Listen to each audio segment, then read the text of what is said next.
বিদেশগামী যাত্রীদের নিয়ে নতুন করে ভোগান্তি সৃষ্টি এয়ারপোর্টের সামনে, দেখুন ভিডিওটি।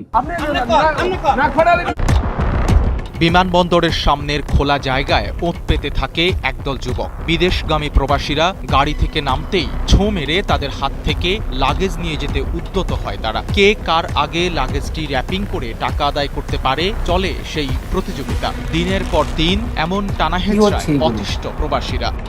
বক্স খোলার সঙ্গে সঙ্গেই শুরু হয় টানাটানি। যাত্রীদের অভিযোগ, এটি একটি সংঘবদ্ধ চক্র। লাগেজ র্যাপিং এর নামে তারা ইচ্ছে মতো টাকা নিচ্ছে এবং মানুষকে প্রতিনিয়ত হয়রানি করছে। আমি মালটা ফাইবার আগে হে বলতেছে যে ভাই মাল দাও, তখন আমি কি মালটা দিব? আমি তো গাড়ি থেকে মালটা পাই নাই, এখনো হাতে পাই নাই। আমার বক্সের থেকে মাল দিব, আমি ওনাকে টোকেন দিব, টোকেন দিবার পরে তো আমাকে মাল দিব।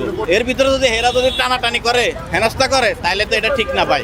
র্যাপিং চক্রের সদস্যরা বলছেন, যাত্রীদের হেনস্থা করছেন না, বরং কম টাকায় র্যাপিং করে দিচ্ছেন। লাগেজ নিয়ে চলে টানাটানি। যাত্রীদের প্রশ্ন, হয়রানি বন্ধে কর্তৃপক্ষ কবে কার্যকর পদক্ষেপ নেবে? অবশ্যই কমেন্ট করে আপনাদের মতামত জানাতে ভুলবেন না।